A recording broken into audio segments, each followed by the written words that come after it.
Time to do some sketchy shit. Doo-dah, doo-dah. Hope I get away with it. Oh, the doo-dah day.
Hey there, folks. It's the John and Dan show. Joe Dog will be here in about half an hour or so. He and Chris were at a convention promoting HallowCon, and they're both, I assume, on their way home right now. So you're stuck with us, and I've been playing Plumber all day. Although I now have got rebuilding the innards of a toilet down to about 10 minutes of work with no tools whatsoever, just by bare hands, like a real farmer. Um, all you need's a pocket knife. Good grief. Uh, John, what have you been up to? Strangely enough, working on a toilet. Oh, okay. You know how everything in the toilet tank is plastic these days. Yes. And I went to flush the toilet the other day, and I broke the little plastic chain. Oh, okay. Ours has still got a metal chain, but I keep replacing the plastic one with the old metal one. And so I'm sitting there, I was like, "What? How the heck did?" Just well. The only problem that I see is with the kit that I got, the little rubber hose, the overflow hose, is a little bit too short. So now when you push the flush handle, the insides rise up and right up against that rubber hose. So you have to push it like you mean it. And I can't really. I've tried moving it around and seeing if I could get it at a different angle, but as soon as you put the lid back on the tank, it's pressed right down in the same spot anyway, no matter what. But crawled under the house, checked for leaks, made sure nothing else was going wrong right now. I mean, it's not like I don't expect a leak any minute, but I haven't replaced all of the copper pipe under the house yet. So there's still that existing copper that can still spring pinhole leaks at any moment. And some of that actually runs through the walls that I cannot get to it. So, and some of it that runs underneath the floor in the crawl space. The crawl space is too low for me to get to easily. If I have to, I can do it, but it's not going to be simple and it's not going to be quick. But I do have the parts, so next time there's a leak, I can go and patch it up again. Don't like it, but a homeowner got to do what a homeowner got to do.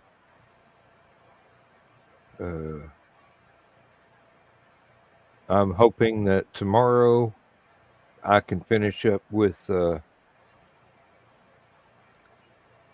little bit with a paintbrush and a can of paint and attach a ramp to the brand new cat flap that I put on the screened in front porch. And we can actually lock the door to the screened in porch. Lindsay and I both have a set of keys to unlock them so we can get in when we come home. But that's just, one more layer of keeping the pests out. And no, I don't mean the cats, because the cats can come back in and out through the cat flap. That's why I'm doing all this construction work. Got a little bit more carpentry to do out there, but it's mostly cosmetic. I just have to measure stuff and cut it the right size and tap it into place. We shall see how easy and simple it makes itself.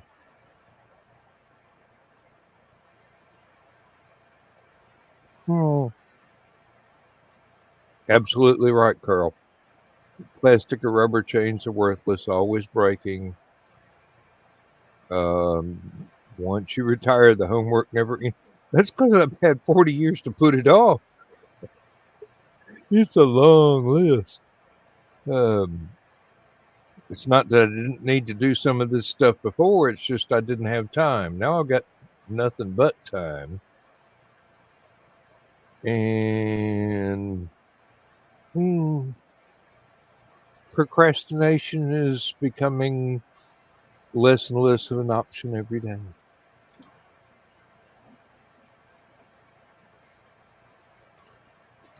So how long did it take you to get your plumbing situation sorted? Let's see, about 5 minutes the first time, and then I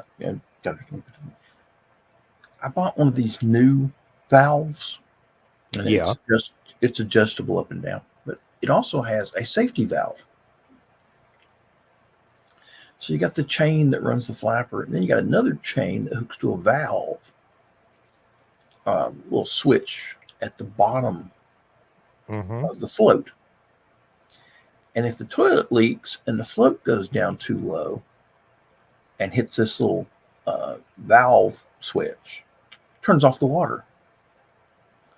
So if your toilet's leaking and the float starts going down, it'll shut off the valve and you won't lose water. Oh, okay. It's designed to save. It's pretty neat. Pretty neat idea. I don't know who thought of it. Must be Chinese. And anyway, I went and told you I broke the chain that was on the flapper. Yeah. So I fixed that, put it on back good. When I put it back together,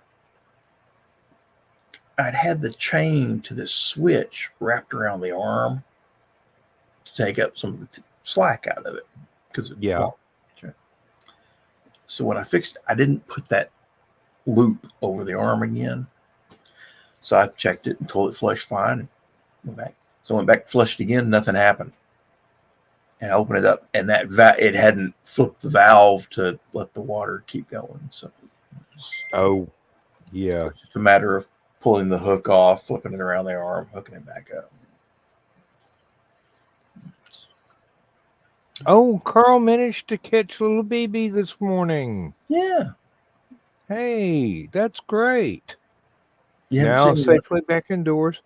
You haven't seen Nail the one- windows shut. Oh, and Joe Dog said that he was the one that actually cut off the printing, the 3D printing video. Ah. I just saw that on Messenger.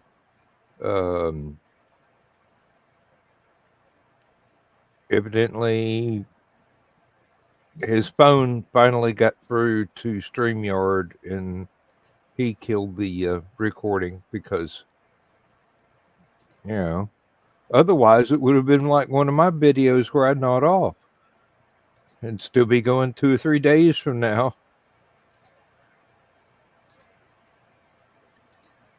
Oh, yeah, I know that feeling, Carl. I know that feeling. Believe me. I'll be interested to see whether or not the locks on the screen doors still work now. We haven't we've had a rock stood up on the top porch step to keep the screen door from closing all the way, and a bungee cord on the door to keep it from blowing back and forth. I know I could have put an air cylinder from a screen door on there and just run the lock out and go, hey, that's it. But a good stiff wind probably would have still opened it up against the pressure of the air cylinder. But we're getting tired of the way that wedge keeps slipping down and taking chunks out of the bottom of the screen door. So, fortunately, I do believe that same company still makes that same screen door, so I will most likely buy another one and replace the one that's there now. And if I'm smart, I'll give it 2 or 3 extra good coats of paint so that it takes a little longer for it to start looking scruffy again. Oh dear. In Illinois, that would not have worked. Our screen keeps getting caught in the wind, and that door is not right. Well, I've run into a lot of doors that are not right. I went through. I was in the habit of going through one of the, let's just say, one of the biology buildings where a friend of mine was doing recombinant DNA experiments back when that was brand new. And it would be a shortcut from the parking lot miles away from the university. I had to walk down the railroad tracks and cross the highway. They had a bridge. I was not in any danger. And to get on through that area campus, I would go through different buildings. Got into this one biology building, reached up, turned the doorknob. Doorknob came off in my hands.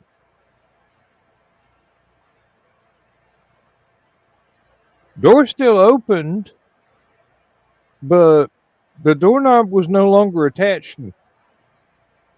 The mechanism kind of disassembled itself like a malfunctioning transformer,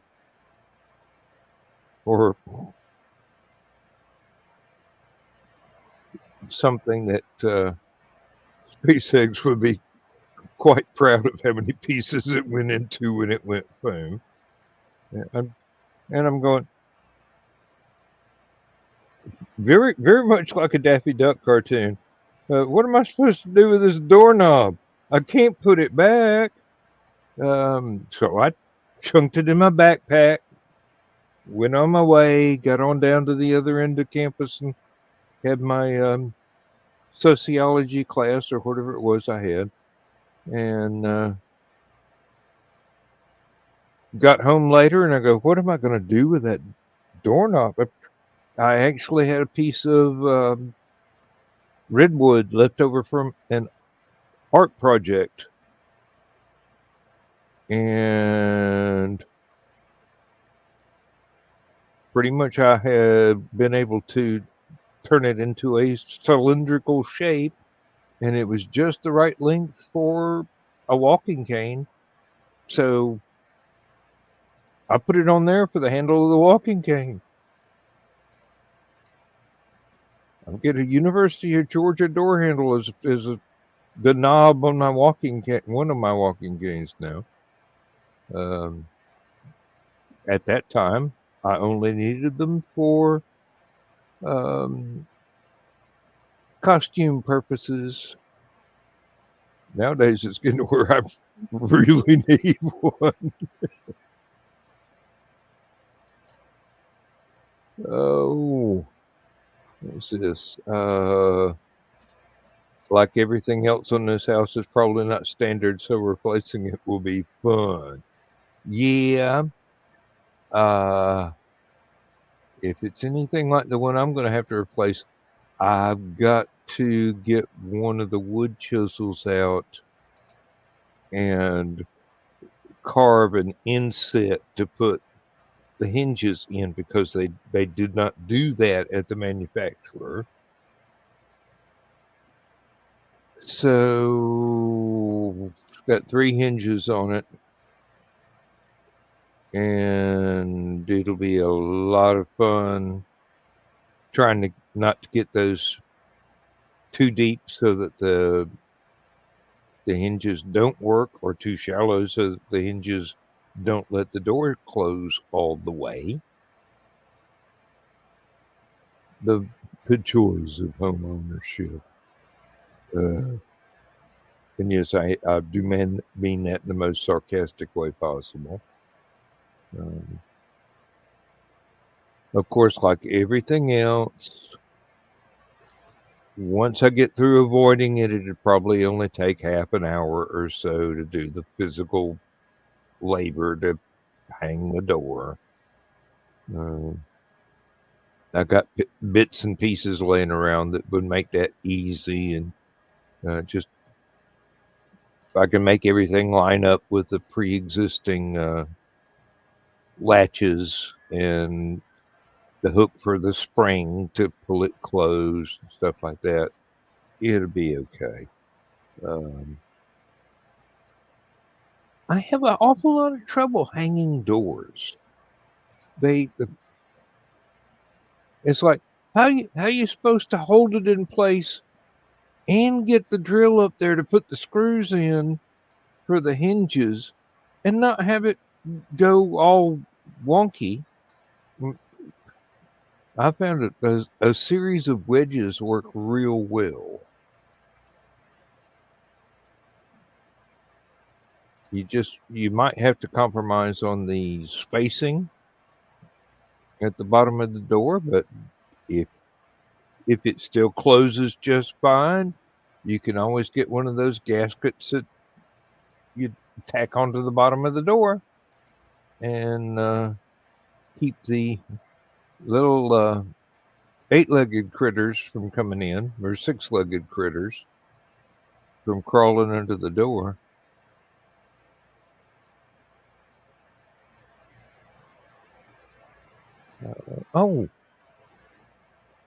There was a teeny tiny praying mantis on the back screen door today. Hardly bigger than your fingernail in length. It was almost transparent. It was so young. And we're going, hey, yeah, you grow up big and strong and take out those, whatever those invasive fruit spiders were that rode the banana boat into the country.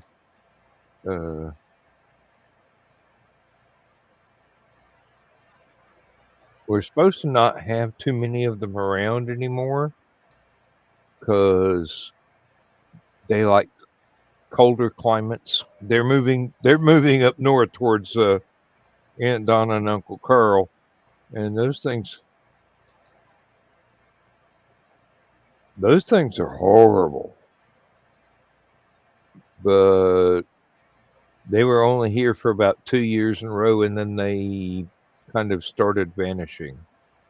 We're hoping that the rider spiders will come back because we like those. They're really pretty and they don't bother anybody. They just catch flies and mosquitoes and not much else. These South American ones, they'll catch little birds. They've got really, really strong webs. Be glad to see the last of those buggers.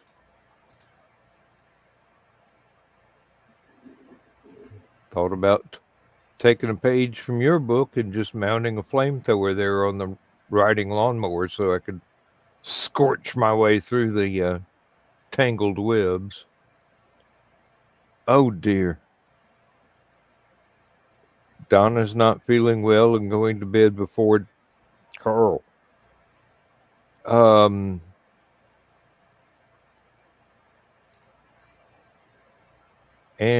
Joe Dog is barely awake. If he sits still too long, he will be out. Well, come on in, Joe Dog. We'll watch you sleep. It'll be okay. It'll be the first time that's happened on this show. Really? I mean, I've established a precedent. It's fashionable. Oh, I really should have trimmed my beard last weekend at the convention. I couldn't be bothered.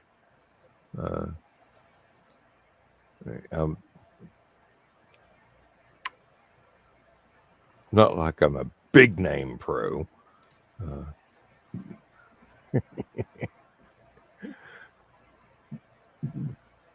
Oh, yeah.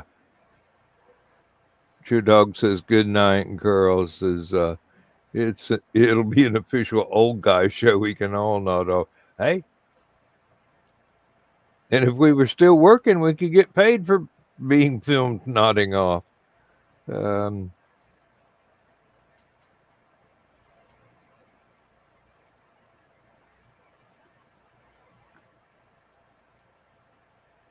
It'll be all right. I mean, we can always run the end credits, and John and I take a nap before Last Man Standing. And it sounds like I'll be doing that by myself tonight. So, you know.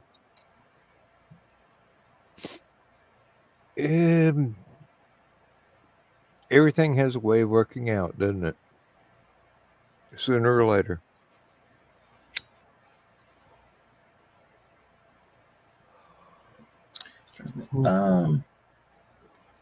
Few celebrity deaths this week. I was about to ask you about that. I saw something here just before I came in where somebody was saying Jeremy Renner passed away. Hawkeye from the Avengers? I knew he's been having, but no, he supposedly, let me look that up. Jeremy Renner. Not that I know of. Martin Mull died. Yes, we heard about that. I think someone mentioned that last night in the green room. That's going to be a great loss to the comedy world. Jeremy Lee Renner, apparently, according to Wikipedia, has not died. So either they have. Okay, good. You know, well, according to YouTube, he did, but maybe YouTube he did. I mean, you know, he got run over by a snowcat. And he was at his cabin in the woods or whatever it was, and they had a snow cat. Mm-hmm. And it's a big ATV thing for driving around snow. It's got the really wide treads. Mm-hmm. And apparently they were driving around, and he didn't set the emergency brake when he went to get out of it. Mm. And to get out of it, you have to walk across the treads because they're like 4 foot wide. So he opened the door, got out, and it threw him off the front of it when the treads rolled forward, and then ran over him. So, but he was in rough shape. I know he almost died. He may have died, and they brought him back. He's been okay. He's been doing that show. What's it? Darn it, I can't remember the name of the show he's in. There's so much stuff on Hulu these days. I can never remember what the heck it's. Let me see here.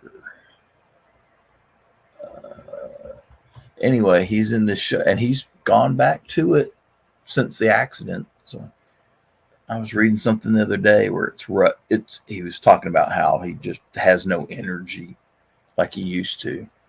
Mm. And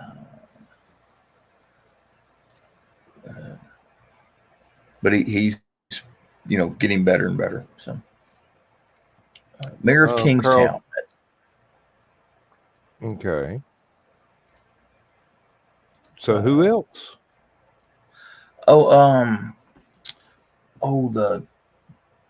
The country music writer singer ran for governor in Texas once. Kinky Freeman. Kinky Friedman.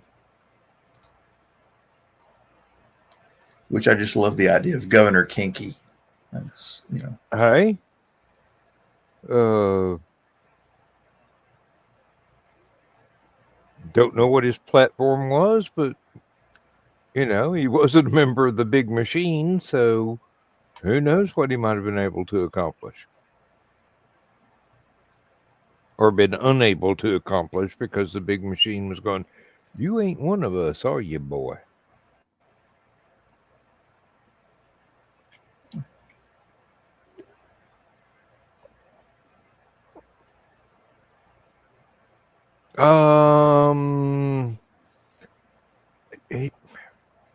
Well, I knew he was a musician. I figured that he was, he was a songwriter as well.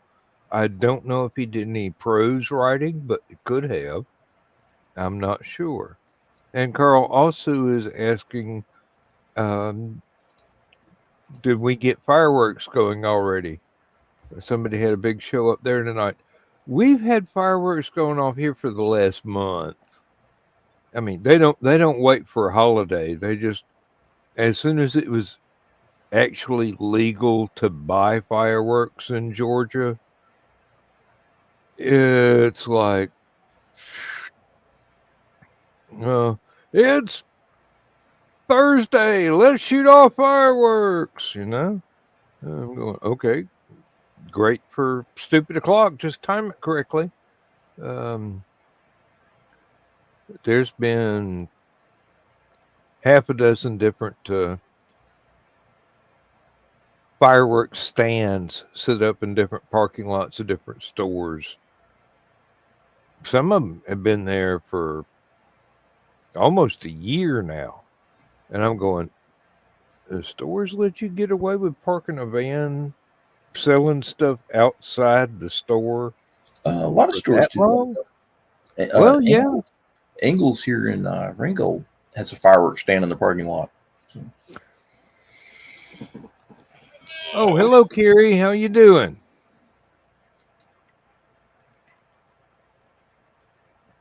Carrie in the chat. Oh, Friedman wrote about 18 books, if it's the same guy. Well, there's not too many people named Kinky Friedman. So probably.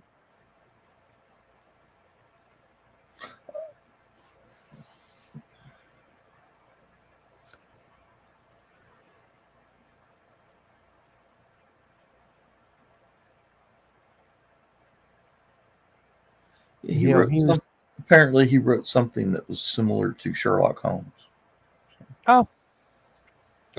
he also had a few things that were sort of similar to Shel Silverstein, as I do recall, but that might have been very early on. Carl didn't read any of his stuff, but Donna has a book of his. Okay, and Kiri is doing all right. He just finished streaming for the night. Kinky Friedman's famous quote: "You've got to find what you love and let it kill you."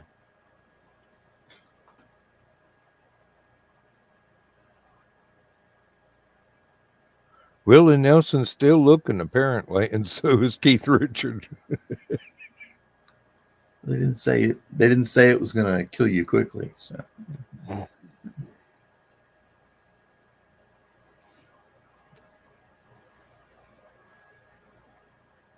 Oh.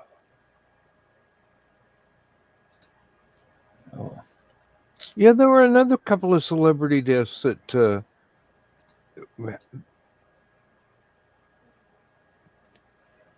I saw and questioned their reality.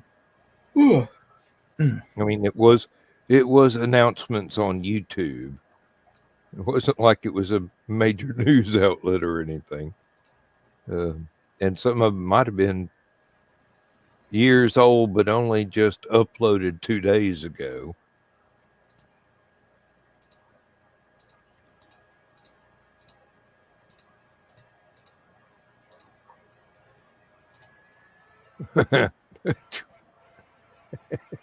Carl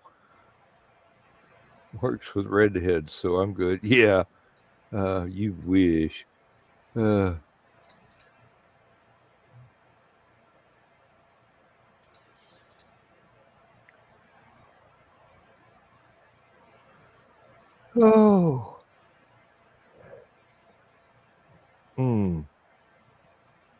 Well, I mentioned last night that a friend of mine had a Microsoft Flight Simulator on his FTP, and out of curiosity, I downloaded the file. And then I realized I don't know what to do with an ISO file. I could burn it to a CD, but if it's just something to install the game, seems like I should be able to just click on it and tell it to install. I do not know, and I haven't had the time to spare.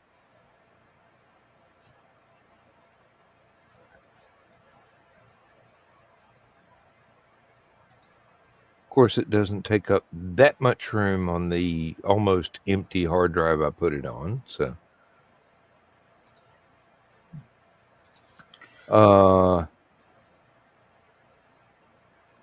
Have to burn ISOs to a CD. Is there a way to mount it, or could you put it on? I was just wondering if I could just tell it to mount this on one of the hard drives. I Googled it, and it said it would make a virtual drive partition.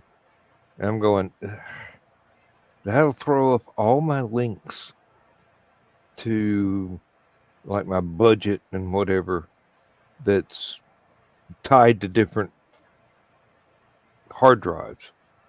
Maybe I could do it on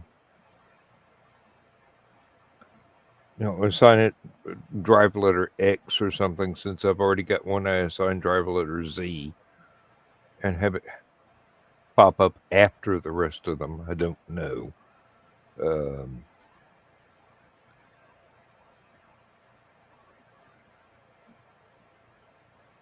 I find myself in the odd condition of having plenty of hard drive space hooked up to this computer now. Not used to that. I mean, it's got 6 terabytes inside of it and a couple more outside. You're right, Chris. Joe Bachman or Rich would be the people to ask about that. If there's something they don't know, I haven't found it yet. And hello, everyone, by the way. Yeah. Well, Chris, I don't know how tired you are, but Joe Dog, every time he sits still for 5 minutes, he's nodding off. So he decided that rather than coming in at 11:30 like he had planned, he's just going to give it a miss tonight. So everybody, you're stuck with me and John.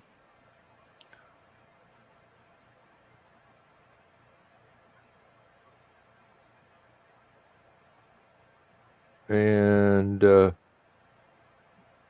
Dawn and Donna are not going to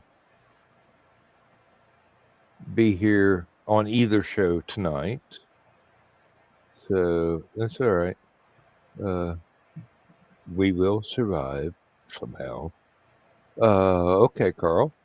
You just have to burn an ISO to a CD and then sometime run it from there to install it. Yeah, I haven't done it for years either.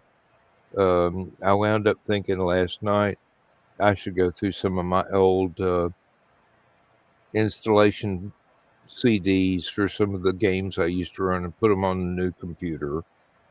And then I go, when would I have time to play a game? I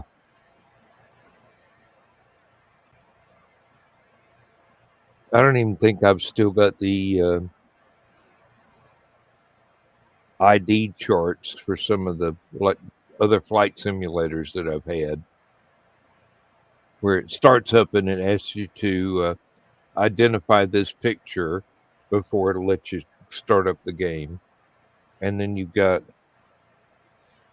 an overlay for your keyboard to tell you what all the special commands are. And I'm just going, that was several computers ago, and I don't even have the same style keyboard anymore.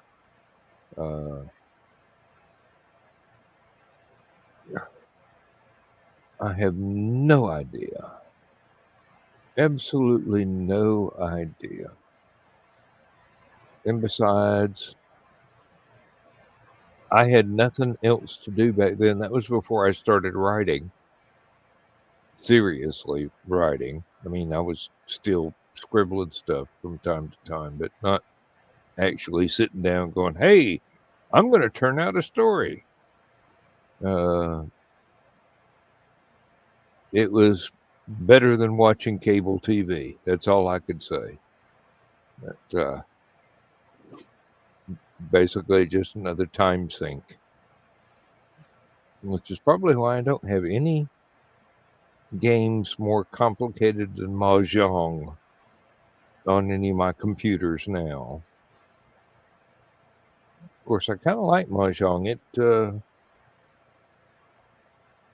keeps my memory sharp, trying to go, oh, where did I see that pattern before? Like that old game of Husker Du back when we were kids. You had to match the different patterns and everything to eliminate. A couple of places on the game board. Mahjong reminds me a lot of that because you've got all the different shapes and patterns on the tiles. And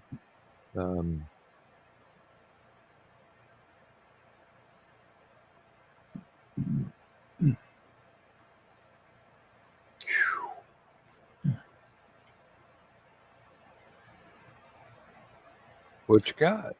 I'm trying to remember the guy's name. Does he? He's got an English accent. and he does all these commentaries on various YouTube videos, stuff like that. And the one somebody posted it on Uncle Carl's Secret Humor group. Apparently, people in Salem, Oregon, have created the world's largest Ouija board, and it's on the Uncle Carl's Secret Humor group page. Okay. I'll have to check out the post on Secret Humor group. I don't know that I will click on anything with a Ouija board on it, although I'm beginning to wonder I'll be darned. if we would get fewer missionaries coming to the house knocking on the door if we had a doormat outside the screen door that was a Ouija board, and they walk up and look at that and turn around and get back in their car. Mahjong probably would be good for memory. Yeah. Any sort of pattern recognition thing like that probably does exercise your memory quite a bit. Uncle Carl saw the Ouija board article on Secret Humor group. Oh.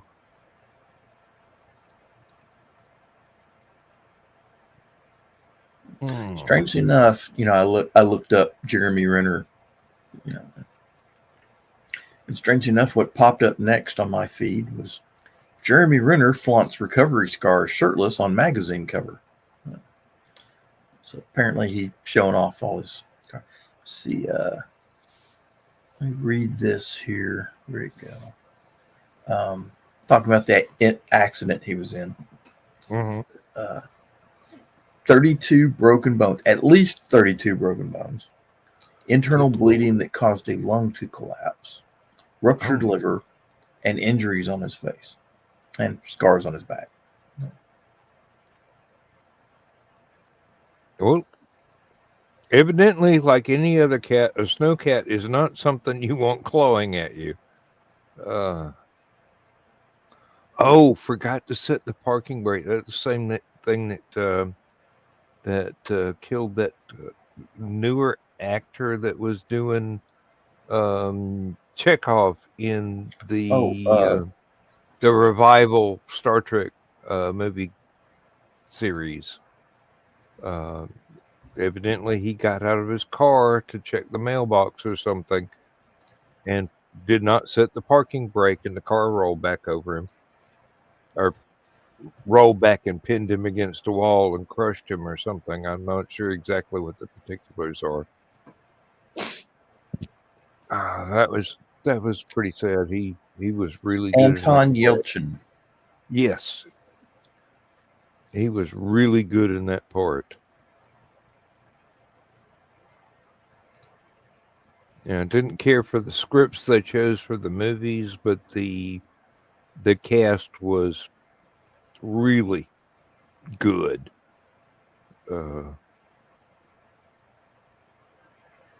Thank you, Chris.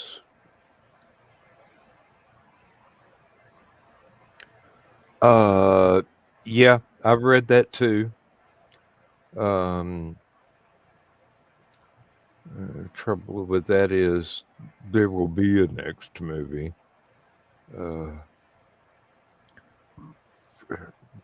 Like I said, the scripts for those 3 movies are not the best in the world. The actors and actresses were the only thing that saved it from being ho-hum.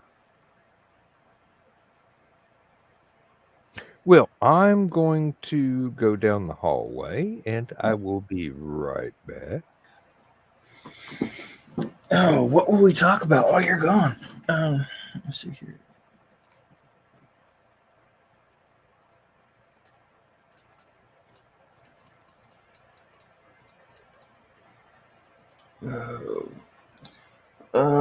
So no, I have not had a problem with fireworks so far this year. So, maybe I'm just sleeping to them. I've been doing the summertime insomnia thing and waking up every morning at 2. Throwing my sleep schedule all the heck off. Let's see here. Russia keeps throwing missiles at apartment buildings, and apparently they killed 14 people yesterday with one missile. And President Zelensky has asked for more long-range striking weapons so he can strike back at Russia. Just because of that one. So that's the biggest news. They took out a warehouse full of drones and missiles and hit the drone school that the Russians were using for training drone operators. So that was, they're not sure how many people were killed and injured on the strike because Russia ain't saying, which probably means they did a good job. So it's kind of funny.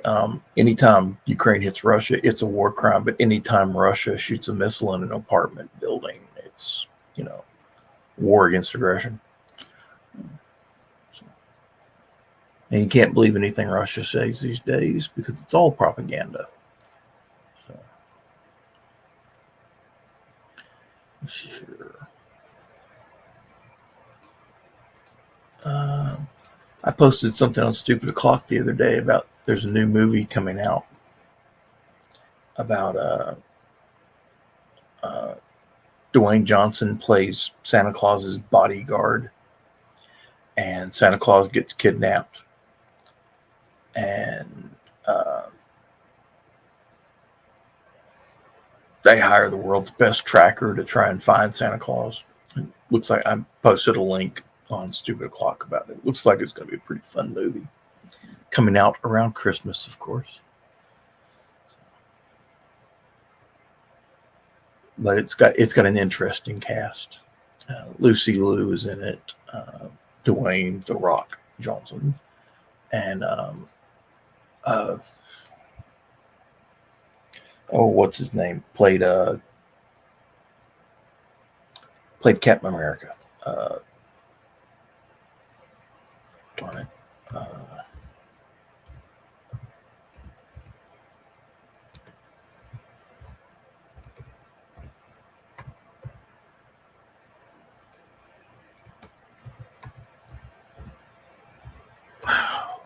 Darn it. I hate when Chris Evans. That's the fellow.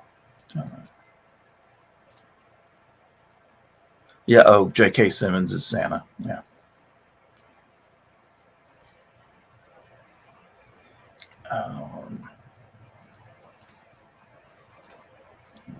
Why is that not?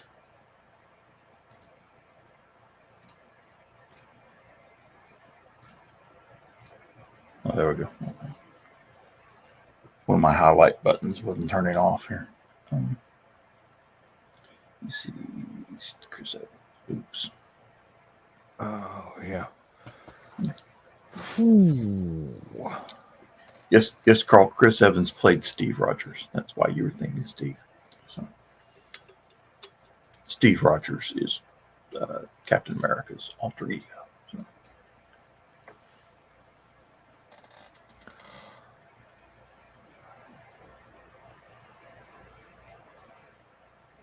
See, I don't know what it is lately. I think there's like 3 movies out now where Santa Claus is playing the protagonist, like the one with Mel Gibson where he's working for the CIA, and then the other one where he has to kill a bunch of people that are trying to stop Christmas. I can't remember the actor's name for that one. Santa Claus is an action hero. Yeah. The world has come to that. Technically, the guy that played, or not the guy that played, the guy that Santa Claus is based on, Saint Nicholas, was kind of an action hero because you know the story about him at the Council of Nicaea? Yes. But go ahead and tell it anyway, because I'm sure there are people that are going to be watching this later that do not know that. So during Emperor Constantine's reformation to Christianity, Saint Nick was a Turkish fellow, a priest, or at the time he was a Christian priest. And he was actually in prison to be executed for being a Christian. when Constantine did the Reformation and made Christianity the state, went from being illegal to being the state religion. So St. Nick was released from prison and became a major player in the early Christian church, and wound up going to the Council of Nicaea, the first and second Council of Nicaea, if I remember correctly. And back then, Jesus wasn't necessarily considered to be the Son of God. He was just a Christian prophet at the time. But you had people who thought that he was a God, no, Son of God, divinity. Mm-hmm. So one of the things that they decided at the Council of Nicaea was whether or not Jesus was a priest and prophet, saint, whatever you want to call it, or whether he was Son of God. So you had two sides, and St. Nick was on the side of he's a God. There's this other guy kept saying, no, he's not a God. He's just, a priest and stuff like that. And he winds up, they get in this fight literally right in the middle of the conference. And St. Nick had this big staff mitre, that's scepter of office that the priest wore. They had all his, had the regalia. Same sort of stuff the Pope wears nowadays. He's sitting there and he's in this fight. He literally just hauled off and whacked the crap out of this guy with the scepter. And like smite, I believe, is the proper religion. Yeah. And I shall smite thee in his name. Yes. And the original smite might be.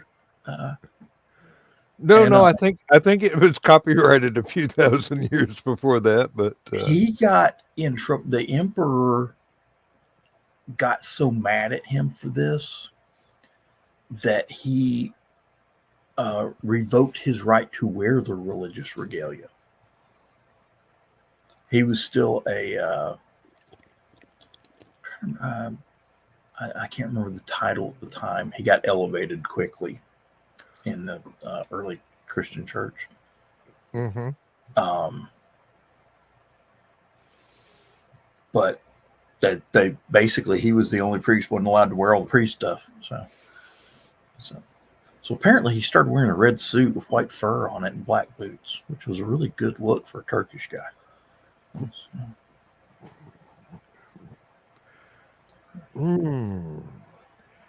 Not really in keeping with the climate that I understand, but of course, you know why they call him Saint Nicholas? Do you know what he did to get sainted? What the miracle was? No. He resurrected pickled children. You remember that? You're a serial killer fan. I'm surprised you don't know this one. Some butcher in this town apparently killed a bunch of children and put them in a vat of pickling vinegar. And supposedly he came along and resurrected them. Well, except for the resurrections, do you have any idea how often that's happened in history? There was a guy trying to help people escape from, do believe it was Nazi-occupied France. And when he wound up having to go in the army forcibly, folks wondered why he had all these 55-gallon drums in his property. It turns out he'd been promising people to get them away from Nazi-occupied France and just killed them and kept all their worldly goods and threw them in big barrels and pickled them in alcohol. It was supposed to be barrels of gasoline, but it was basically just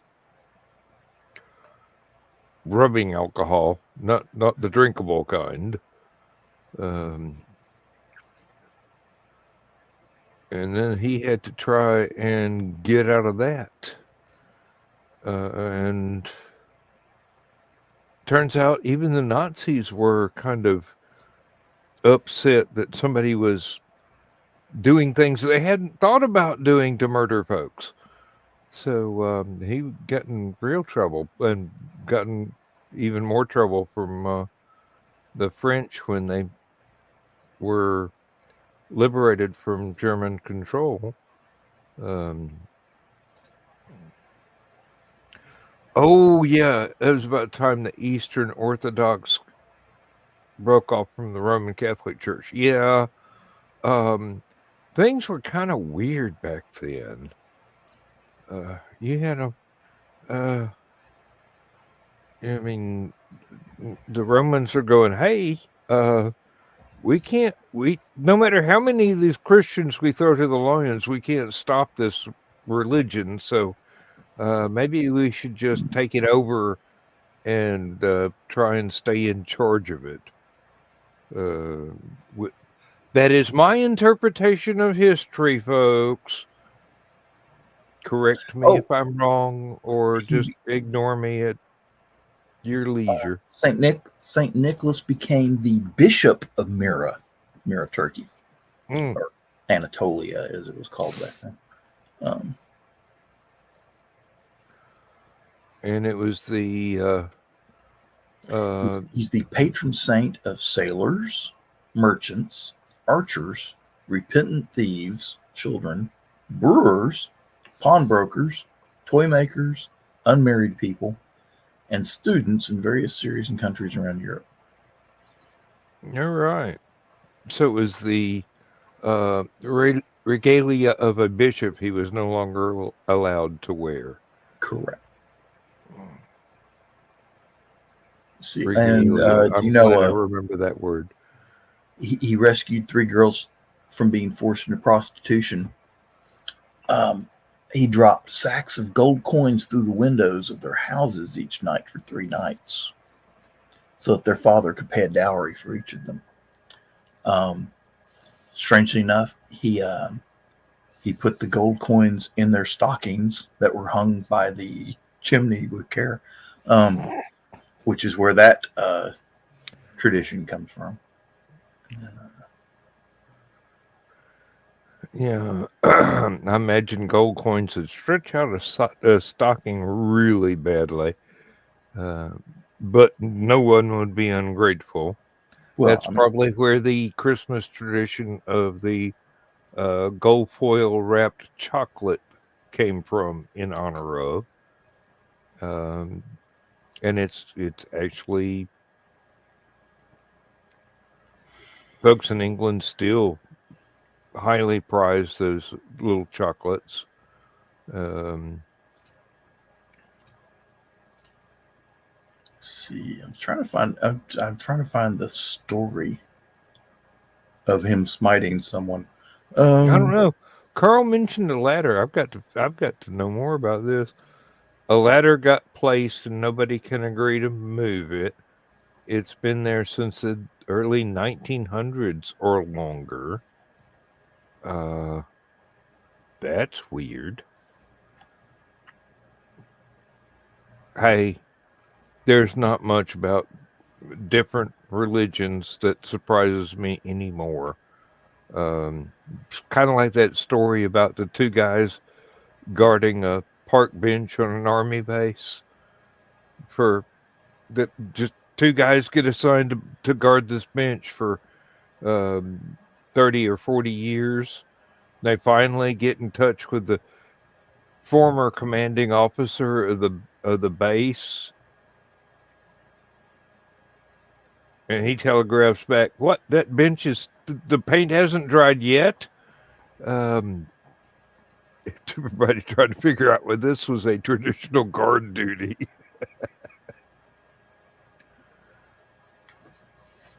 All 3 religious leaders have to agree to move anything. Someone moved some chairs and it caused a riot. Hey, um,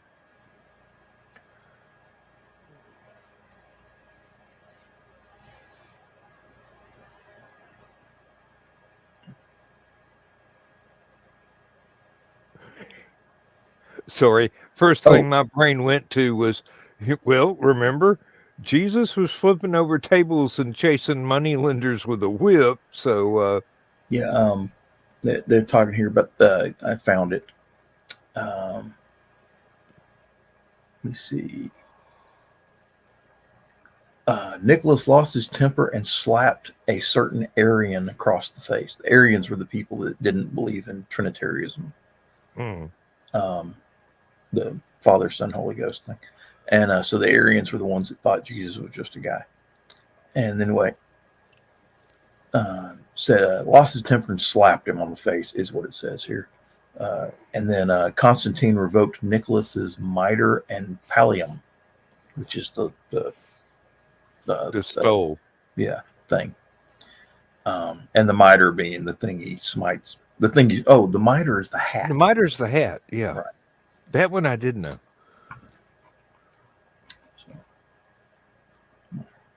Which makes you wonder why they call it a mitre box saw. But I'm sure that's a coincidence somehow. Right.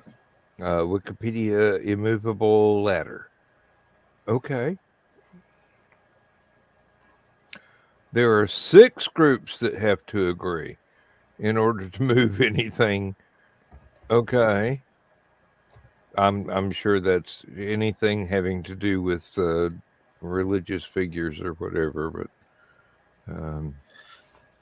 what does that remind? Oh, the immovable ladder at the Church of the Holy Sepulchre in Jerusalem. Oh, okay.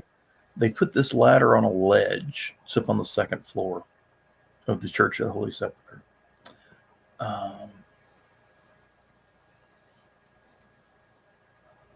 It is a symbol of interconfessional disputes within Christianity.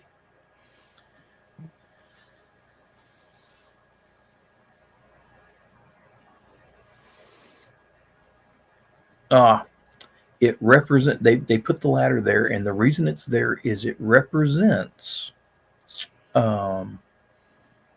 signifies the adherence to an agreement among 6 different Christian denominations who collectively own the church, not to move, repair, or alter anything in the church without the consent of all 6 denominations. So apparently they can't fix anything at this church unless all the different 6 Christianities agree to it.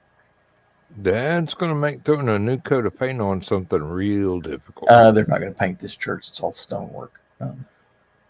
Perhaps the oldest depiction of the ladder is in an engraving by the Franciscan monk Eleazar Horn, dated by the custody of the Holy Land to 1728. That was a while ago.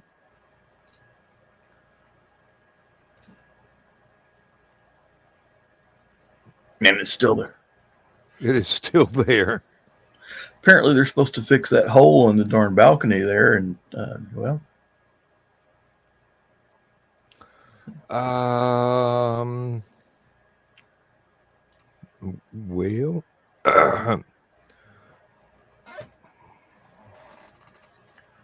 that's one old letter. Yeah, Carl, you're right.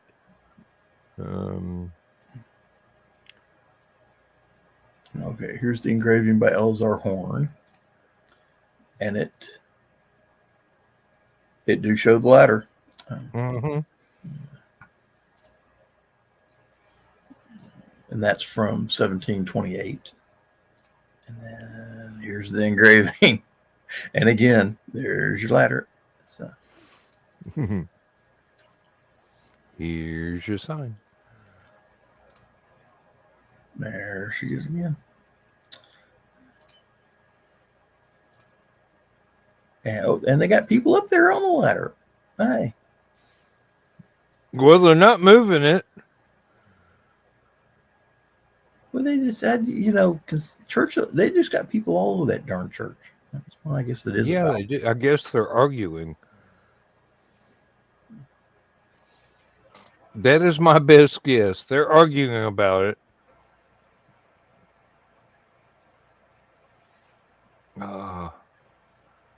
It's a hilarious story of how people can be stubborn, says Carl. Yeah, it really is. Uh,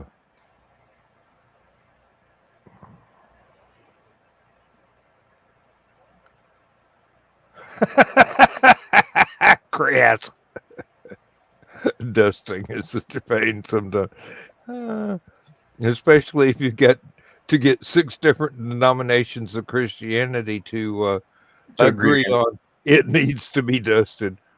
I can only think of one other dispute that has never been solved in history. What do you want to eat for dinner? Mm.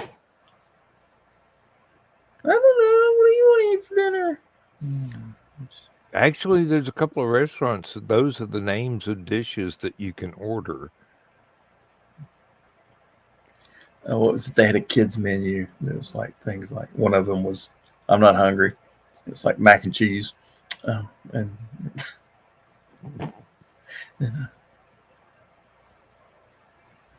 see, I don't know, was chicken fingers, stuff like that. Mm. Yeah, Carl's got a point about the climate there. If that was here in the States, it would have rotted away long ago. Yeah. Although I had a wooden ladder that lasted about 30 years. Oh, yeah. Here's a religious argument. Is pineapple acceptable on a pizza? Ask a Hawaiian and then tell me. What was it? Hawaiian pizza was not actually invented in Hawaii. I think it's an Probably Australian. not. I think it's an Australian invention. I would have guessed California myself, but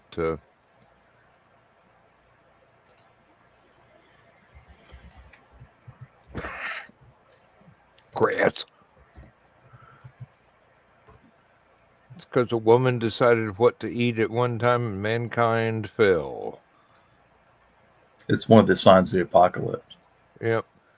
I say no. Donna says yes, but we've decided to stay together.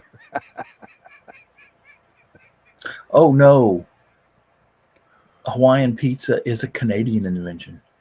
Oh, okay. Okay, it says pineapple, ham, or bacon. Now they talk here. Pulled pork barbecue is one of my favorites for it.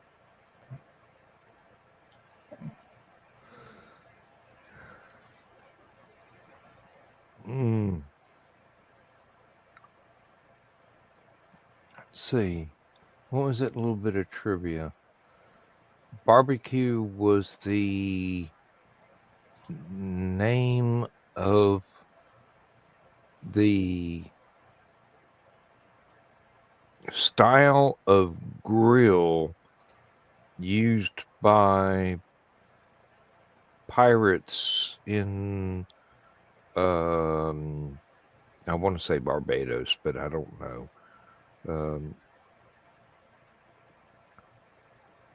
And probably they got it from the natives in that area. So I always thought barbecue was because of the spit that they used to roast hogs on. That could be exactly what I'm remembering, but I'm remembering it badly.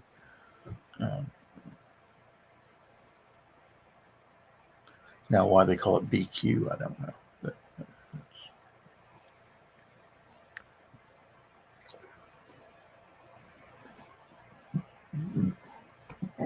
Speaking of barbecue, I got up early this morning and smoked some ribs and some chicken.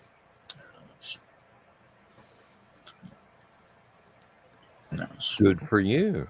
Yeah. Made a potato salad and baked beans. All right. Getting better all the time. Party at John's house. I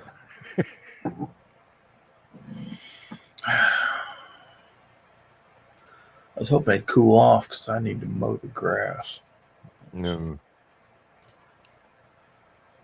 I don't. It hasn't rained here in so long. My grass is not growing. The yard is not growing. The violets are turning brown and falling over. That's not right.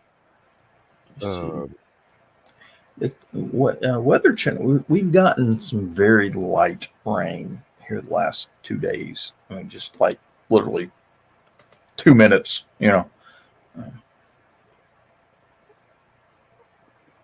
we've had rain over in the next county. We've had rain 12 miles away from where my house is. Have not had a drop here. Uh, I'm just lucky that most of the grass in the yard is that golf course grass. It just kind of turns brown and sits there till it gets wet again, and then it'll come right back. And it grows really slowly.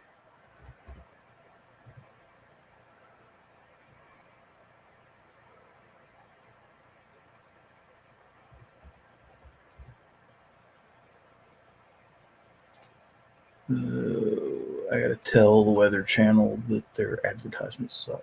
Hang on a second. Go for it. Um,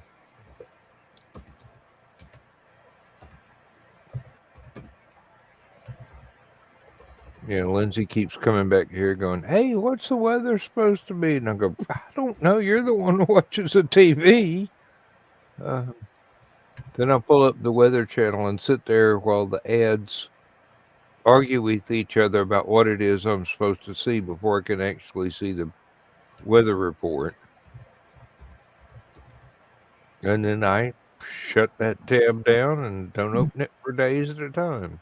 So I'm looking at the Weather Channel website, and it goes, a little pop-up comes up, goes, please take a moment to answer a few short questions about your experience. How likely are you to recommend weather.com to others?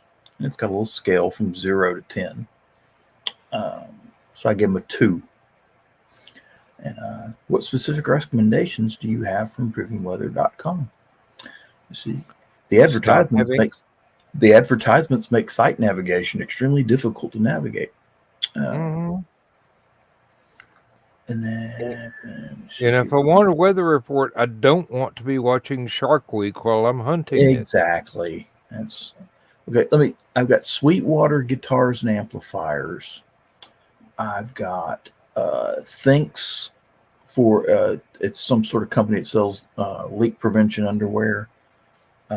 See, ad choice over here is what I got. Razer phones from Motorola. I didn't know they still made phones. Let's see. Skyrizi is some sort of allergy medicine. I got that one. And then let's see. Become a grill master. Imagine that. I say grill. Smokey the Bear is within us all. Only you can prevent forest fires. Now, see, that's a good one to have on their channel.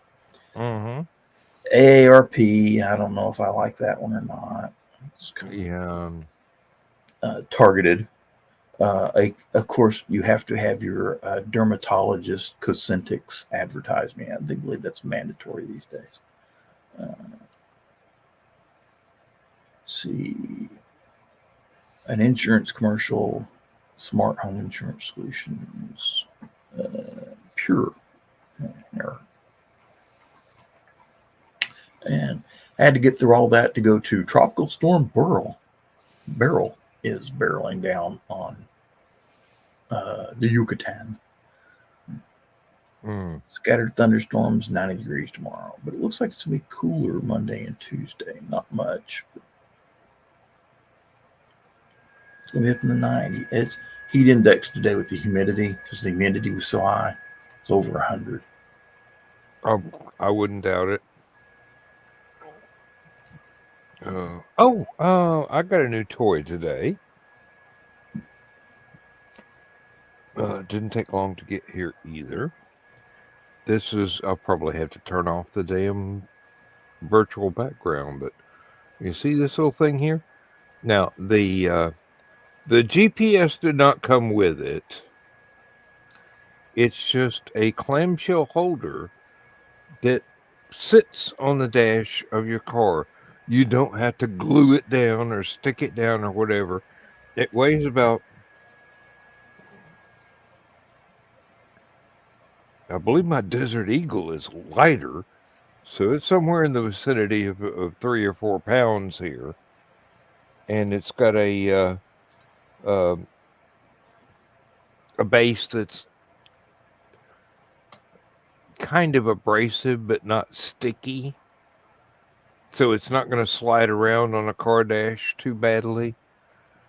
And basically, I got tired of the little stand that came with my GPS falling off the dash while I'm trying to drive down the road. Or in Lindsay's new car, we don't want to stick any plate for those little. You wish it was a vacuum holder to fall off of as we're going down the road. So I looked this thing up, and the major complaint was that people couldn't put their cell phone in it standing straight up. It had to be horizontal rather than vertical, which is because it doesn't open that far. And other people were going, hey, when I put my GPS in and set it up in such a way that is exactly vertical, it pops out. And I'm going, either get a smaller GPS or get a larger holder. There's only so much the clamshell will open and close, but it's nice and heavy, and it's even got one of those little sticky gel pads on the back that it doesn't glue anything down. It just makes it a little less likely to slide around on a very well finished dash on a car. Thank you, Carl. It wasn't expensive. I mean, it was about $20.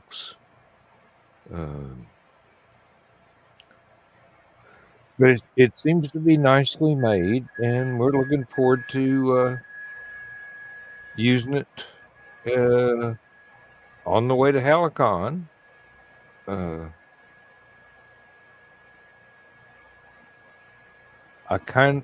Even though I don't really need the GPS anymore for those trips, I kind of like still being able to have the alert as to how sharp the curves are that I'm having to go around. And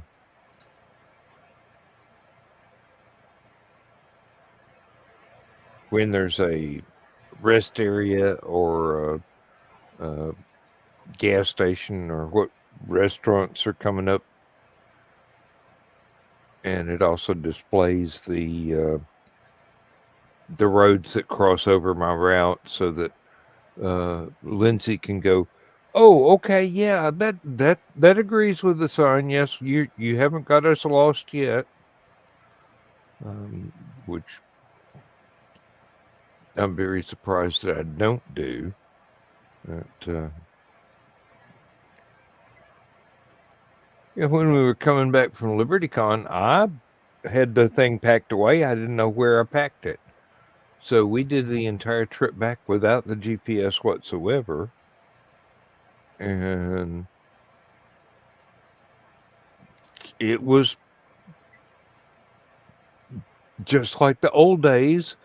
You remember what highway you're supposed to be on and stay on that highway till you get to the next one you're supposed to be on.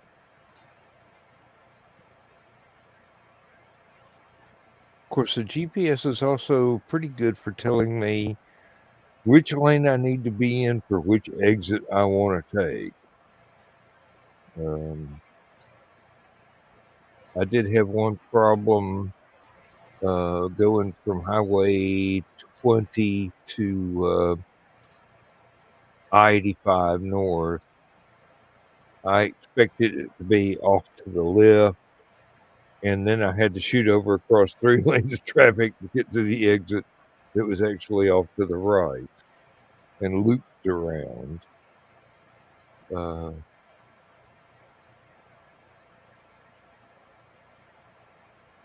Yeah, Carl, exactly. Just use a strip of that stuff that you use for shelving. Yes, I know exactly what you're talking about. It does get filthy and needs to be replaced every year. Some of the brands are actually, you can toss them in the washing machine with the clothes and get it all nice and clean, and it doesn't harm the rubber or the stickiness of it. But it does get annoying, especially if you're only using a very small piece of it rather than an entire shelf worth. We've got those on the shelves above the washer and dryer, and we've got them in cabinets in the kitchen. And about 3 times a year, Lindsay will take everything out of the cabinets and put those things in the wash. And if she decides it's time to buy more, we know exactly where to go and buy more because they're not that damn expensive. Turns out several grocery stores, hardware stores, and even Dollar General carries the same ones. It's just how far you have to go to look for the color you want. If you want a specific color, white, cream, I got to gray. run down the hall.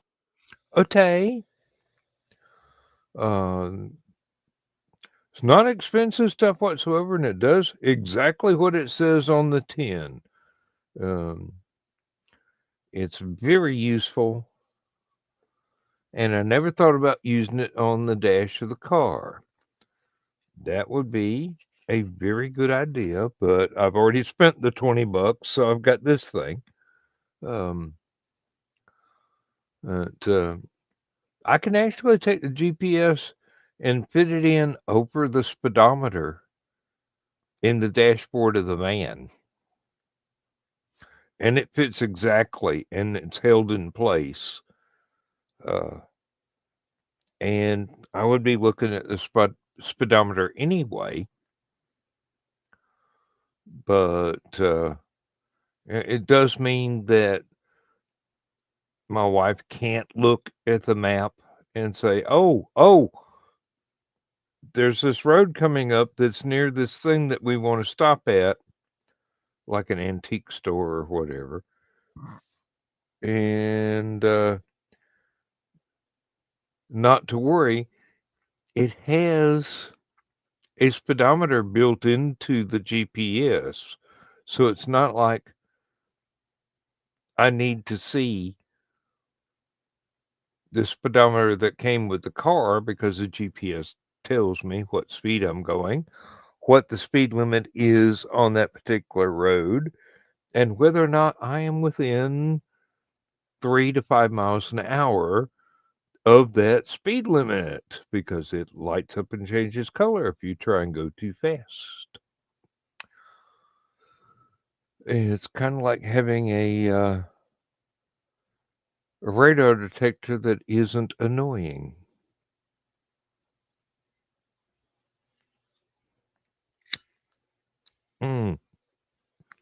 Used it under the Kleenex box and fastened it with rubber bands. Very unprofessional, but it works. Hey, if it works, it's not unprofessional.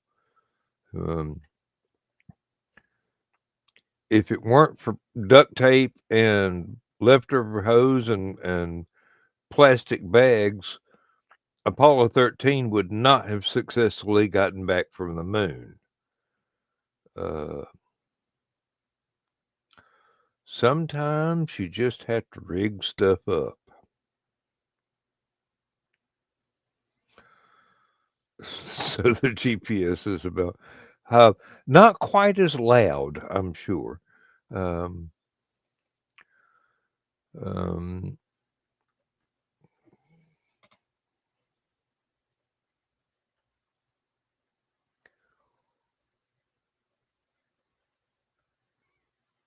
and certainly not as fun and able to keep you awake when you're on a long trip. And you really should have stopped that rest area that you went past 2 hours ago, and it's an hour to the next one.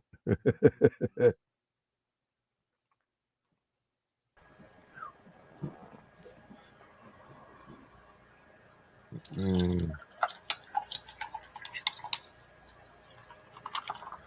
That Canada Dry looks awfully wet.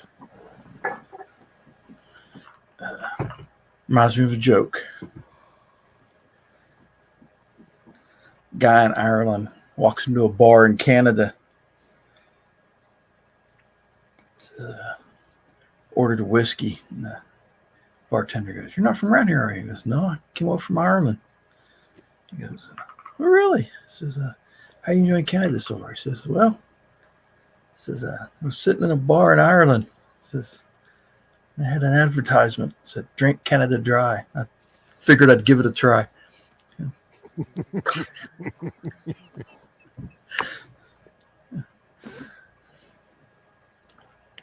Good luck.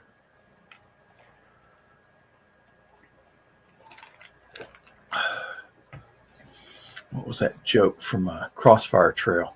It says, Irish guy goes into the saloon, orders a whiskey, and he's sitting there drinking it. Goes, and before he drinks it, his toast is this: God created whiskey to keep the Irish from ruling the world.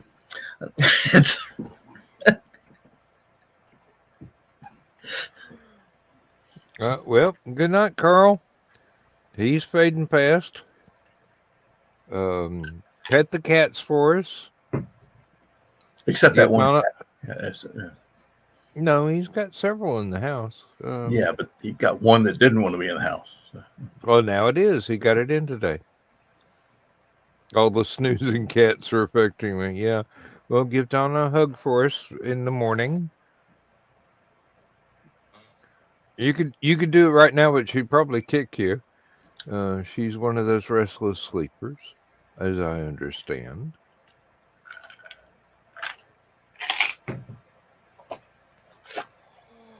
She has mentioned that often, and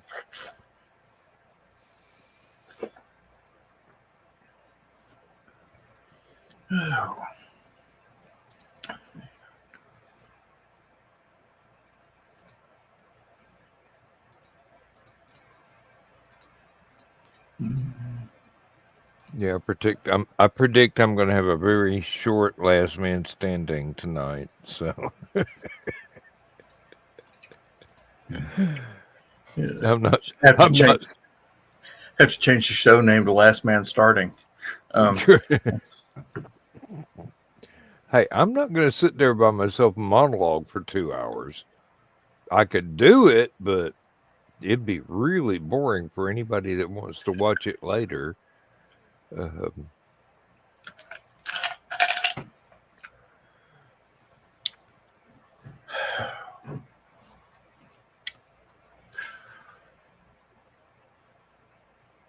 It's amazing. Without J-Dog here, we haven't been rickrolled once tonight. He'll probably put it in the comments on the replay tomorrow.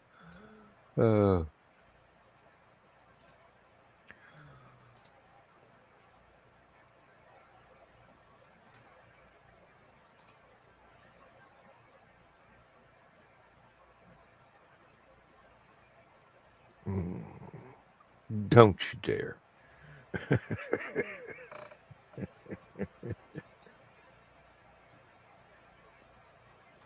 I will smite you.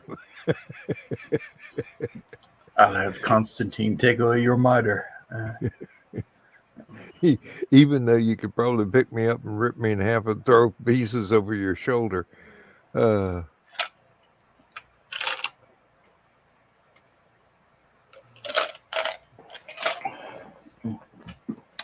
Just so you know, when I was looking up that thing about Jeremy Renner earlier, Mm-hmm. he is 5 feet 8.5 inches tall, which puts him in our league. Yeah. Well, at the convention, I was surrounded by guys that are like 6'2" to 6'6", and I'm going, damn, feels like a family reunion. I'm the midget again.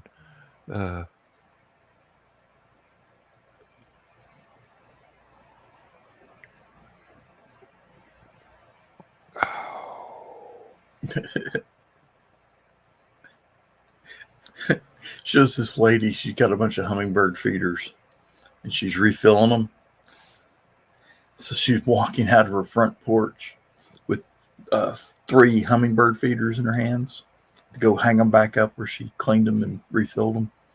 She doesn't even get out the door and the hummingbirds are already hitting. Like 20 hummingbirds. Hers are being nice.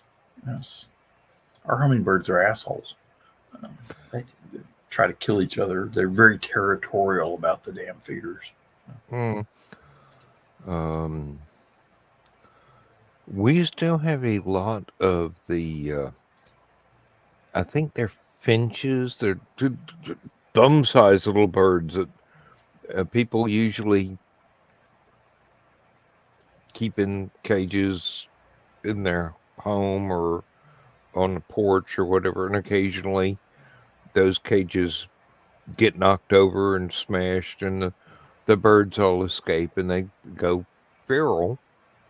But you can see them fly.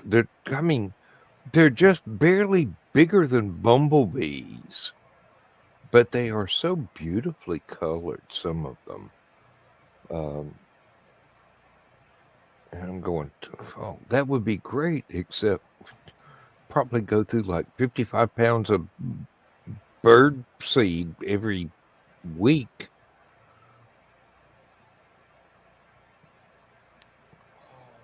I'm doing good to be able to afford to feed the dog and the cats.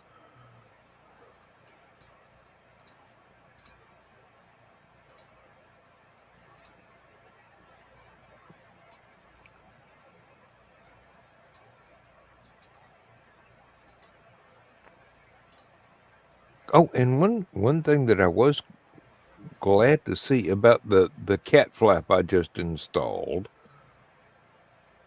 it locks from the inside, so animals from outside won't be able to come in.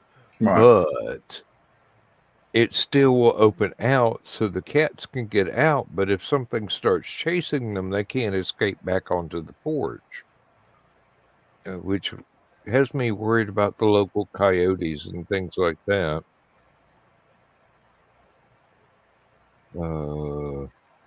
We don't have a problem with raccoons and possums coming up on the porch anymore trying to get any cat food that's out at night, because Lindsay doesn't leave any out at night. She'll feed them at like 6 o'clock in the morning and about 4 in the afternoon, and as soon as they're finished, she'll go collect the empty bowls and bring them back in, wash them, and get ready for the next day. So there's no food for any of the wildlife to actually try and scavenge. We used to have raccoons and possums climb the chain link fence to raid the cat food dispensers outside. That the large ones. We don't even leave those out for when we take a vacation. Lindsay's got a friend from church that she pays to come over and feed the cats for us, and with specific instructions on how much to feed them at any given time, which keeps the local wildlife from having anything to get interested in. So they just kind of go, it used to be all you can eat buffet, but now they're closed.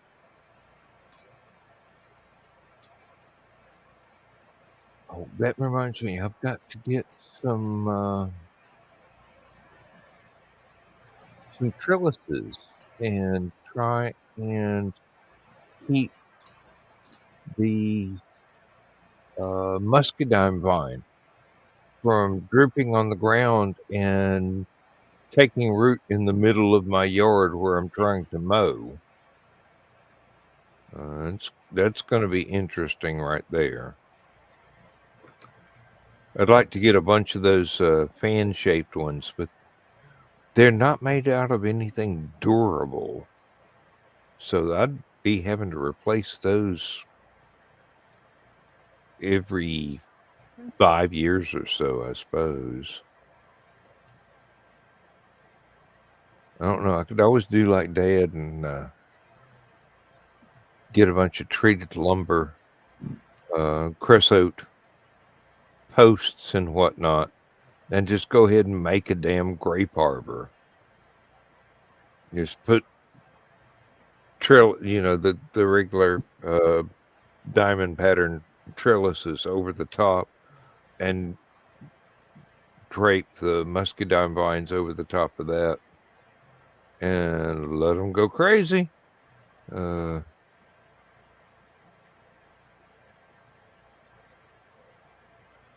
Long as I could get a post hole digger in the ground and not hit the foothills of Stone Mountain that's under my yard.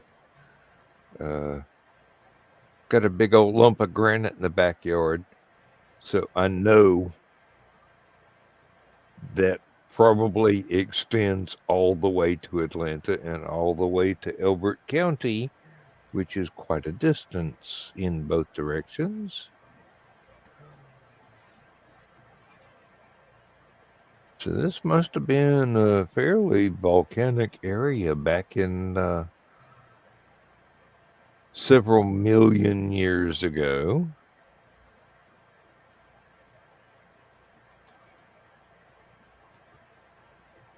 But then the Smoky Mountains are probably, I read an article once where they are some of the oldest mountain ranges in the world. They actually predate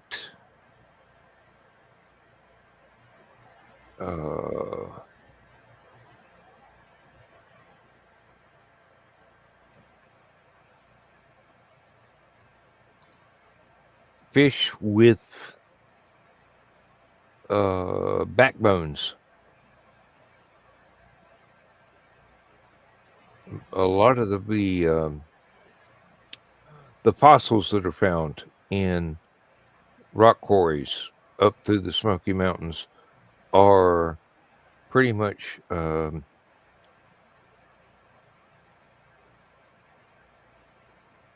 nautilus and snails and trilobites and things that were basically variations on mollusks.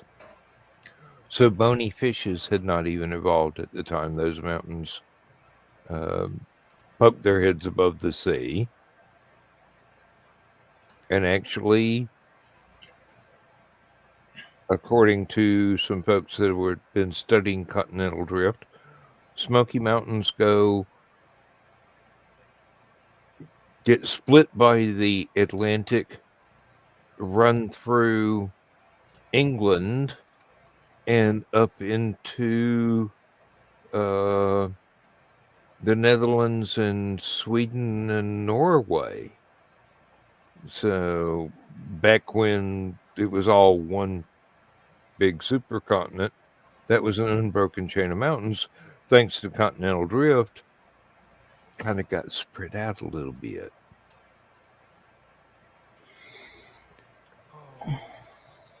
But they are really old.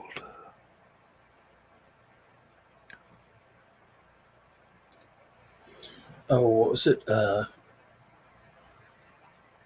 There's a globe you can get in Hungary, the country, Mm-hmm. of what the Earth looked like back when it was all Pangea, just one large continent. Mm-hmm. But what's funny is they label it as Hungary. So in Hungary, the entire world used to be Hungary, and then broke up into everything else. So it's, Hi. It's uh, it's a conceit, but you can see where they're coming from. well, I mean, we are a people that named our planet after dirt. Go figure. Um, Doesn't every planet?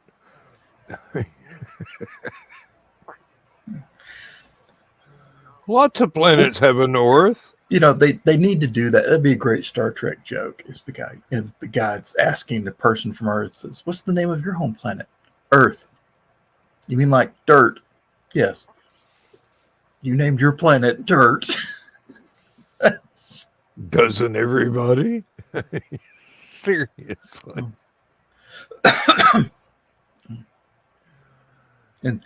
And then why they don't have translator malfunctions all the time in Star. They have the transporter malfunctions and the warp core breaches. You never see translator malfunctions. There was when language construction is entirely too weird for the translator to figure out what it is. Darmok and Tanaga, or Darmok and Tanaga. Darmok and Jalad at Tanagra. Yes, that was exactly what I was thinking.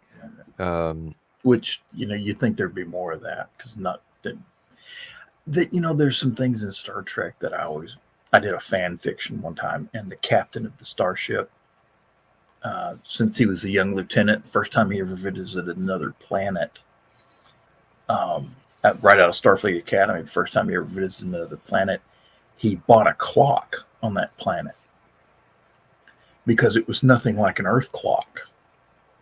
It was just it just fascinated him how weird this clock was compared to an Earth clock because their planet's rotation was different. Mm-hmm. So, and their local time was different than anything, and it just blew his mind. And he started every planet he ever visited, he bought a clock. So eventually, when he became captain of this starship, if you walked into the captain's quarters or the captain's office, the walls were just covered in little clocks. All the different planets he'd gone through, and just you walk, and there were water clocks and sand, like hourglasses and just whatever the local timepiece was at the time. And they need more stuff like that in Star Trek. Just of course. Hopefully, he never set the alarms. Otherwise, it would sound like a Pink Floyd album.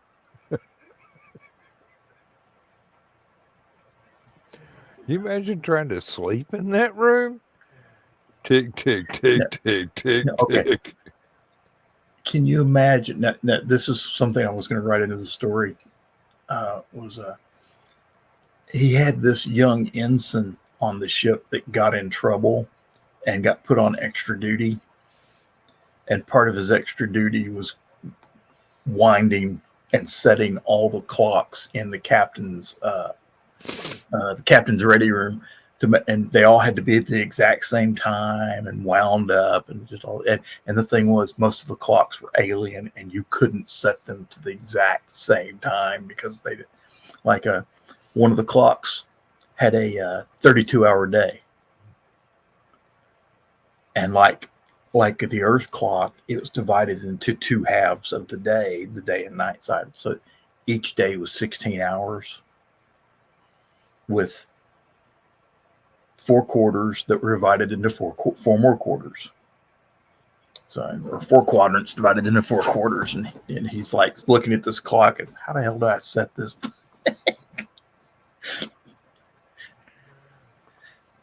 And the captain used to give that as a punishment just to make the ensigns think.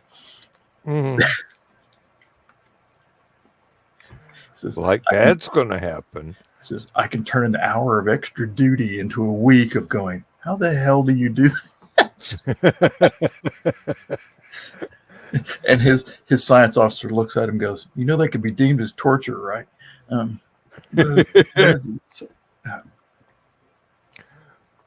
Yes. So your point is? We're the United Federation of Planets. We don't believe in torture, just very hard work.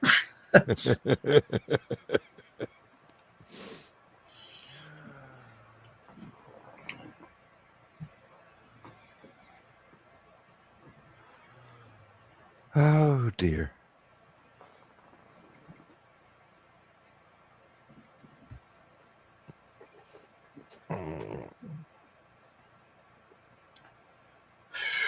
Well, we got about 15 minutes left.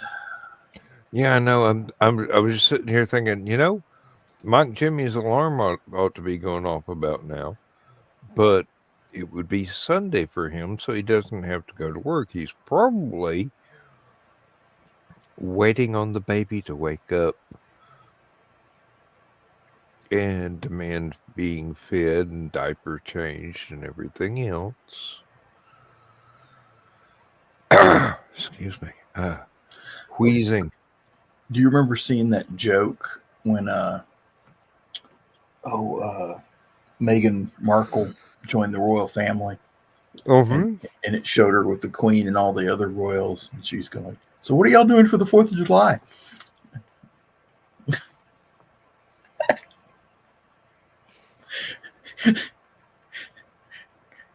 Queen kind of looks at her like, no, they probably would be quite happy to have another holiday. I was reading something on the internet the other day, a bit of trivia about 200-300 years ago, or before then, there used to be like 150 different holiday days off in England. They like had a holiday like every other day, and the reason was they figured, you know, keeping people rested from working so hard in the fields and such like that, keeping them entertained. Bread and circuses, I guess you can call it. Well, could be. I mean,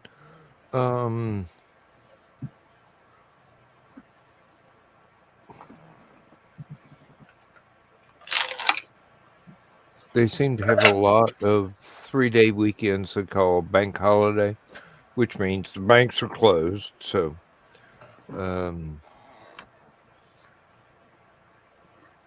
but there are a lot of festivals and things year round in different places, and there are people that travel between them, and that's how they make their living. They put a little vendor's stall or whatever, sort of like conventions, and they set up, they do the event and break down and go on to the next place, and that's what they do.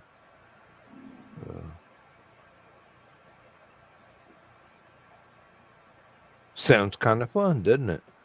I don't know. Probably get tired of traveling after a while.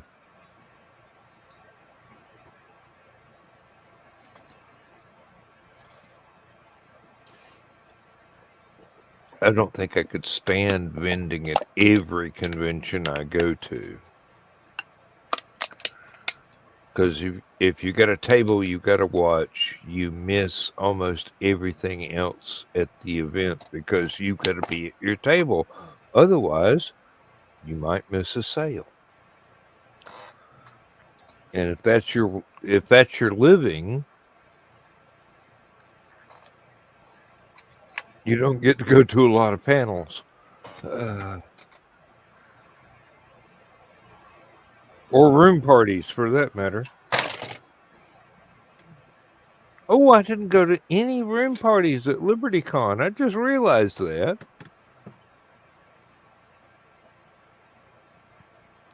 I would have been able to, but I didn't. Didn't think about it. I was always outside with my peers. And when I wasn't on a panel, only had, I think the maximum I had was 2 in one day, and I think that was like opening ceremonies, and then a panel I had to go to later, and closing ceremonies, and a panel I had to go to earlier. Usually I had only one thing that I was doing during each day. The steampunk panel went well, I thought. Had a lot of people that I had never met before that were steampunk writers that I had never encountered before. And I've got a lot of names to check out and see what their work is like. And it was a lot of fun. Oddly enough, I was put in charge of that one. Not fond of being a moderator on a panel, but I've gotten a lot of practice in the streaming shows, so not too unusual. Just don't have a camera pointed at me.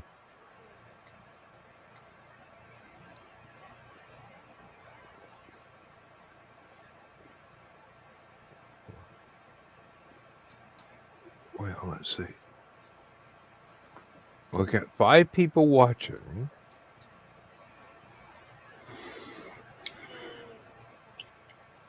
Carl and Donna have gone to bed.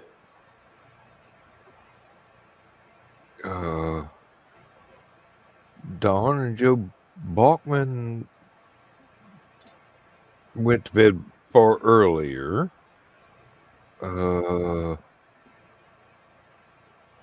I know I'm one of the ones watching, but Joe's probably watching in bed. we're keeping him awake. I don't understand how. Don't understand why. Okay, here's a visualization for you. Okay, Joe. Unusual person, unusual train of thought. Can you imagine him laying in bed at night and that little voice in his head starts reminding him of stuff he's supposed to do during the day?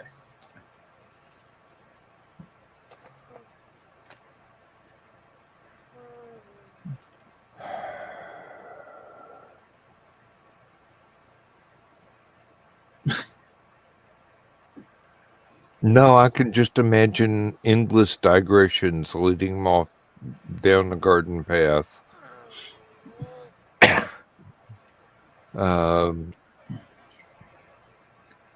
Planning out what the next 3D print is going to be. One moment.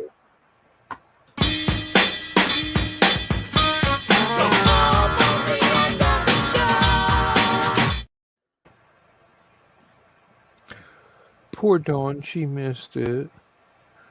She didn't get to shake her sock at us. I hope she's feeling better. I mean, it's not like she was sick or anything. She's just really tired. Yeah, and Thursday I was like, just lately, for some reason, I keep waking up at 2 o'clock in the morning. Doesn't matter when I go to sleep. It's just, I go to sleep at 8 o'clock in the evening, wake up at 2 in the morning.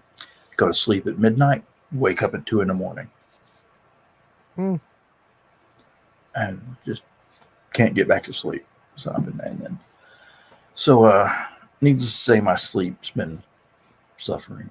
So Thursday, right before the show, about 6:30, ate dinner. So I'll take a quick nap for the show. Woke up at 2 o'clock in the morning. Show was over by then. Yeah, I figured as much. You know, that 2-hour nap just really turned into time travel. It works out that way sometimes. I was sitting and watching a YouTube video about Russia's secret Mars landing. And I'm going, you mean the one that it landed and took a photograph and then went offline forever? And they go, yeah, that's the one. I go, was that supposed to be a secret? Because they broadcast it to the whole planet. That was kind of hard not to if you're sending a radio signal from that distance. The beam does kind of spread. There was this movie. It was a space horror movie called Apollo 18. Mm-hmm. And they found alien life forms on the moon. One of the things that was kind of neat, it has multiple endings. It's one of those kind of, one of those kind of movies. Oh yeah. And the lunar lander gets destroyed by one of the aliens, so the only way they're going to get off the moon, the only survivor, turns out they found an old Russian lander. Oh. And it's good for one person. So it's the one survivor makes it to the Russian lander, and that's where the three or four different endings start right there. So it gets destroyed on the moon by the alien. He gets trapped on the moon because the guy in the command module orbiting the moon won't send him the computer data so that he can launch the thing. Because NASA's told him, nope, leave him on the moon. He's contaminated, leave him on the moon. And then the third ending, I think he actually they won't give him the computer data. And so he takes off anyway. And while he's trying to dock with the command module, crashes into it and kills everybody. So that's... I get the feeling that this movie doesn't have any happy endings anywhere. It's... Do you remember the TV series Lost in Space? Vividly, yes. Did they ever make it home? Only in some kind of time slip where they wound up back 10 or 15 years before they ever took off. And then they had to take off and leave again to keep from contaminating the time stream. See, they missed a great opportunity where Jupiter 2 finally makes it back to Earth and lands, and they get out of spacecraft and everybody's apes.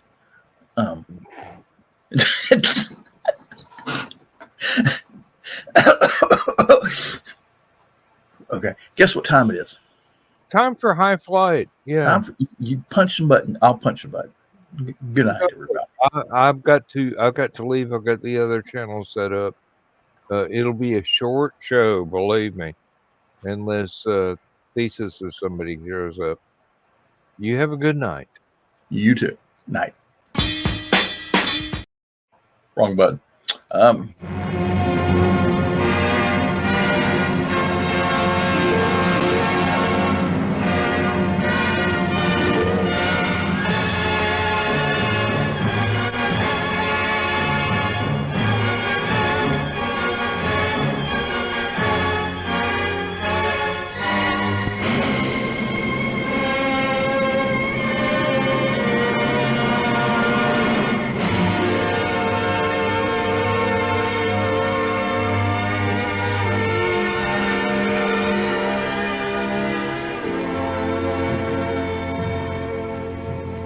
Oh, I have slept the surly bonds of earth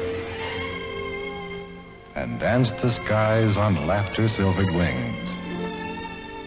Sunward I've climbed and joined the tumbling mirth of sun-split clouds and done 100 things you have not dreamed of. Wheeled and soared and swung high in the sunlit silence. Hovering there, I've chased the shouting wind along and flung my eager craft through footless halls of air. Up, up the long, delirious, burning blue, I've topped the windswept heights with easy grace, when never lark nor even eagle flew. And while with silent, lifting mind, I've trod the high, untrespassed sanctity of space, put out my hand and touched the face of God.